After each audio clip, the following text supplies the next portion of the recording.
Hey guys, it's QuickyBaby and welcome back to World of Tanks, and today I'm playing in the top tier auto-loading French tank destroyer. It's the AMX-50 Foch B. Now, I'm featuring this tank again because it's been out for a month now, and you'll know that when I previewed this vehicle and when we saw an absolutely incredible game in it that I just absolutely had to feature, and that was on day one of when it was released.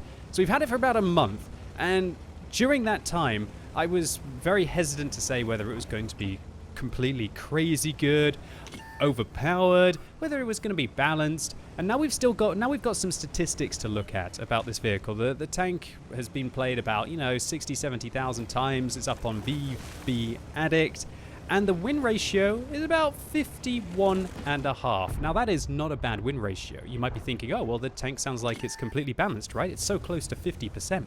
Well, that's not quite the case, because remember that about, I'd say, 2 or 3% of all the games at tier 10 are going to end up as draws, and so that means a truly balanced win ratio should be about 49%, maybe 49.5%. But I will continue that thought in just a second. Let's take a look to see what this vehicle is capable of, and oh,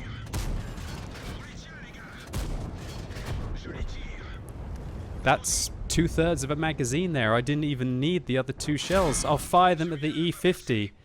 Probably a bad idea to sit there and take a shot from the E50. We can see that he was able to shoot up into one of my weak points. Yeah, there we go. A shot right in there. Nice shot. 0.3 accuracy, I believe, on that tier 9 German medium tank. But ouch. Do you think that Object 140 had fun? And that's... I've kind of jumped the gun a bit. That was going to be my key point after I discussed the win ratio of this tank. Sure, the win ratio of this tank is not crazy. If we look at many months ago when the mouse was starting to absolutely tear up tier 10 games, it was packing a 55% win ratio. It was absolutely crazy OP for what it was with that DPM. Wargaming have addressed that since, and I'm sure that the mouse now isn't really going to be performing that well. And while the Foch B might not have a 55% win ratio, I'd say it's about 2% above what the average would be. It just... well, you're seeing what it's doing, guys. We just blitzed that E50, took him down from pretty much full health, finished off a Revelarize, and put in another round into a Centurion.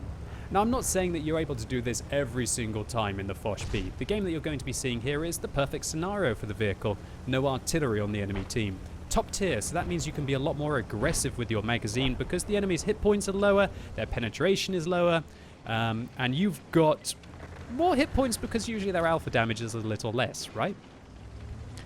But in this kind of a situation, I just want to think, like, is it fun for the enemy team what this tank is capable of doing to them?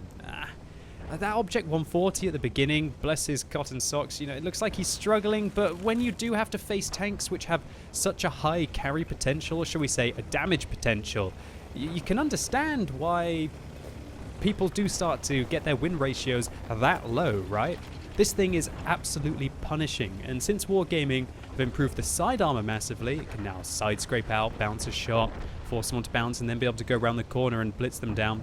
But it's just the burst damage. The burst damage is so much higher than it was on the AMX-50 Foch 155. That tank was doing 750 damage with the first shot, and then 5 seconds after. This vehicle's doing 400, and then 400 for the next 2 seconds until the magazine is completely empty.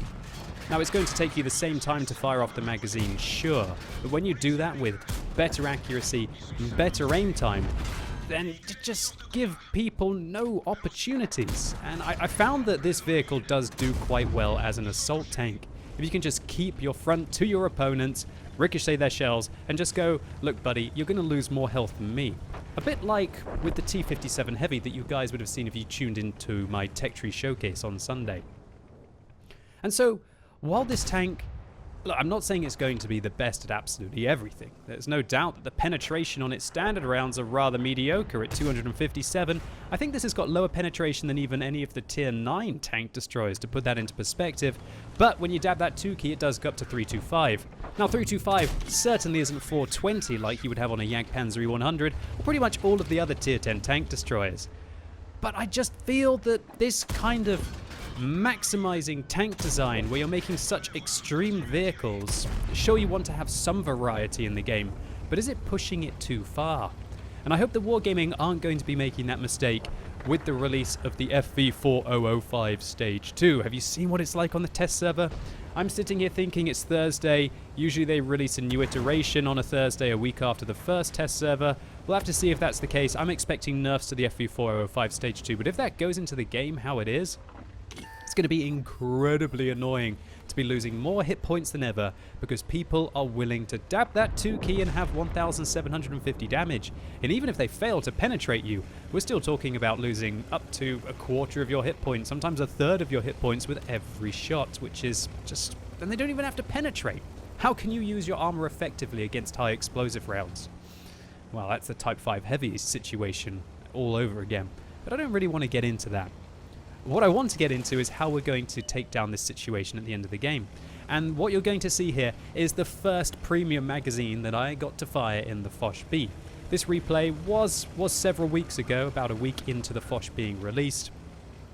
And I hadn't needed to fire any APCR rounds so far. And I'm sure with APCR rounds this tank would be much better. Should we see what it's capable of doing? Okay, the first one tracks him. He uses his repair kit. Second one retracts him and damages him. Third in. Fourth in. Fifth in. And goodbye full health tier 9 heavy tank, even though he had his repair kit. And do you see what I do with my mouse there? I think that's because as I did that on live stream, I was cackling away. Cackling away because I guess it was fun for me. But do you think it was fun for the T10 on the enemy team? I'm not so sure. I'm pretty sure that guy would be quite frustrated about that he doesn't get to use his hit points to put out more than a single shot at the end of the game, which, funnily enough, did ricochet off us as well, right? So now, having dealt with the full health T10, I was starting to get a lot more confidence in this game. And I saw that Jagdpanzer 100 and I was thinking, oh, happy days, there's a chance to maybe breach 8,000-9,000 damage here. That's a scary thing about this vehicle, as you start to look at your enemy's hit points as, oh, how much can I take from them? Oh, just a little off the top, right? But I don't want to get overconfident here. And that's because while this is a 4 versus 2 situation, that T10 is nearly dead. I have got 1,022 hit points, which means it's pretty much a coin toss whether that tier 10 German tank destroyer is going to be able to finish me off. But I felt that right now, having the fact that the T10 fired, and also that the T54 on my team managed to TK the other T54, I had to try and make a move.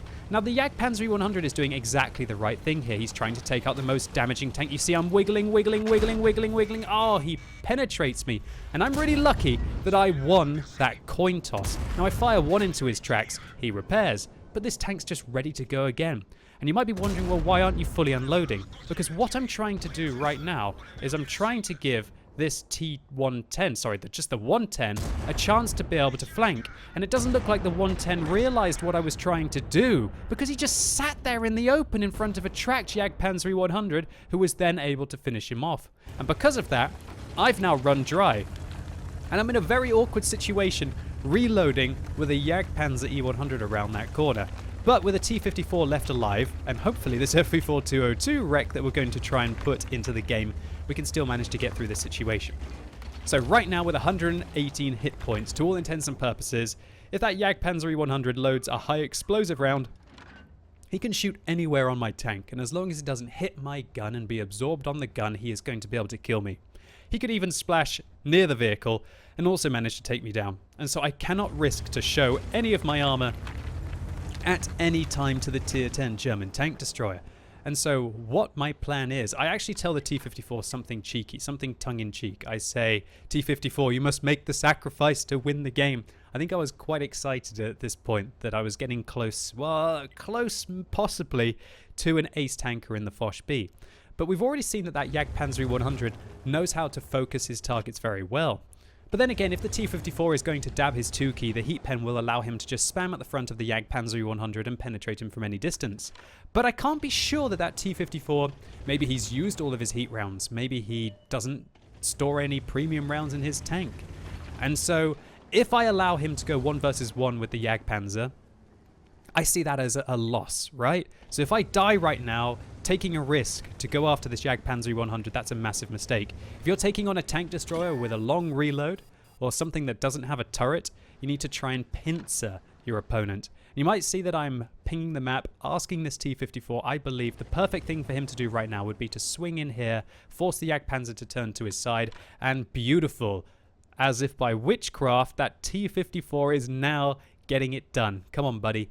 turn that Jagdpanzer 100 to the side so I can shoot him. Or alternatively, if the Jagdpanzer is just going to be stubborn, then you're going to get free shots into his side. And that is exactly what's happening here.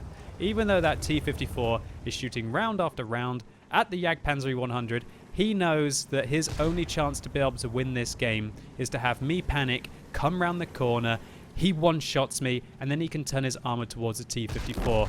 And it looks like this Jagdpanzer E-100 didn't like what I did to him with my magazine very much, as he stubbornly keeps aiming at me and refuses to allow me to get my top gun. I'm not bitter or salty at all, guys. And the T-54 manages to finish him off.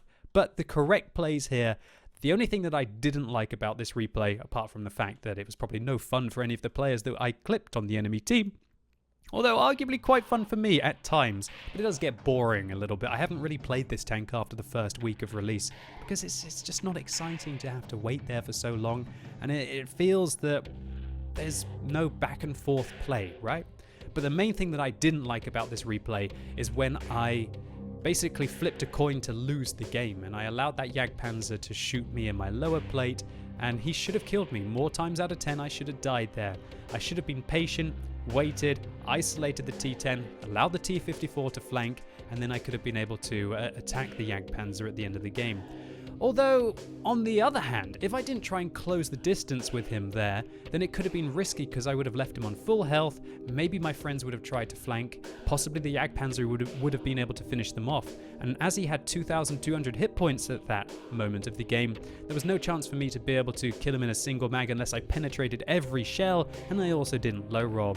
Nevertheless, a strong game for the Tier 10 French tank destroyer, and while this tank, I don't think it's overpowered, crazy overpowered. I think it's tuned maybe a touch too high. I think this tank's reload is a little too short and it needs to have a longer vulnerability period. And that has resulted in having a 51.5% win ratio. And remember that that's not just new players, well, shall I say, this is an important point. When you're looking at statistics of a brand new vehicle, you can't just look at the win ratio in the first month and say, oh, it's OP, it's OP, it's overpowered.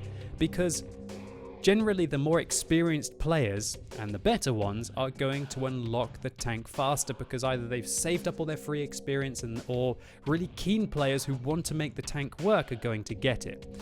However, with this tank, lots and lots and lots and lots of people already had the Foch 155 and so were given this vehicle pretty much for free, right? And so the win ratio that we have is a good indicator of the overall win ratio that this vehicle will achieve when, shall we say, the average World of Tanks player is playing it. But my feeling about this tank is it's just no fun for the enemy team. I think this is just a WT Alpha 100 version 2, although it's a better version of the WT Alpha 100. The WT Alpha 100 was kind of, shall we say, 100% no fun for the enemy team or fun for your team as well. This is still about 80 or 90. And I just hope that Wargaming, now that they seem to be putting in the FV4202 in such a crazy stance, and weren't they trying on a sandbox test server a while ago to reduce the alpha damage of the tank? That I'm really not sure if tank design like this is good for tier 8s, tier 9s, or even tier 10s. And while I'm totally up for variety in World of Tanks, and I understand that there are only so many ways that you can create that variety, I don't think it should come at the expense of having such extreme vehicles. So this was our ace tanker for the Foch B for 1,440 base experience points. That is a good result for a tier 10 tank. We got a steel wall here, although we were lucky to survive against the Jagdpanzer 100, but only 4 rounds out of 14 penetrated with 2,860 blocked, a high caliber for our just shy of 9,000 damage, and a tank sniper for doing a lot of that at long range. And the stubbornness of the Jagdpanzer E100 meant that we did not get a top gun. And commiserations to the top 2 tanks on the enemy team. Wow, 11,000 damage between them and 6 kills, and they still weren't able to get a high caliber. That's gotta suck. One thing I must show, however, is that we did spend a lot of ammunition in this game, and as soon as you dab that 2 key, this tank does get sickeningly expensive because you can't stop firing them as soon as you don't need the premium rounds anymore. For example, when I had the side of the Jagdpanzer 100. Anyway, that's it for today, guys. I hope you enjoyed the video. If you did, give it a thumbs up. I'd really appreciate it, and let me know in the comments down below if you're on the same wavelength as me about the Foch B, or do you think that it's an absolutely fine, balanced tank and you don't mind it being in the game? game as it is. And as always, thank you so much for watching. You've been epic, and hopefully I'll see you soon.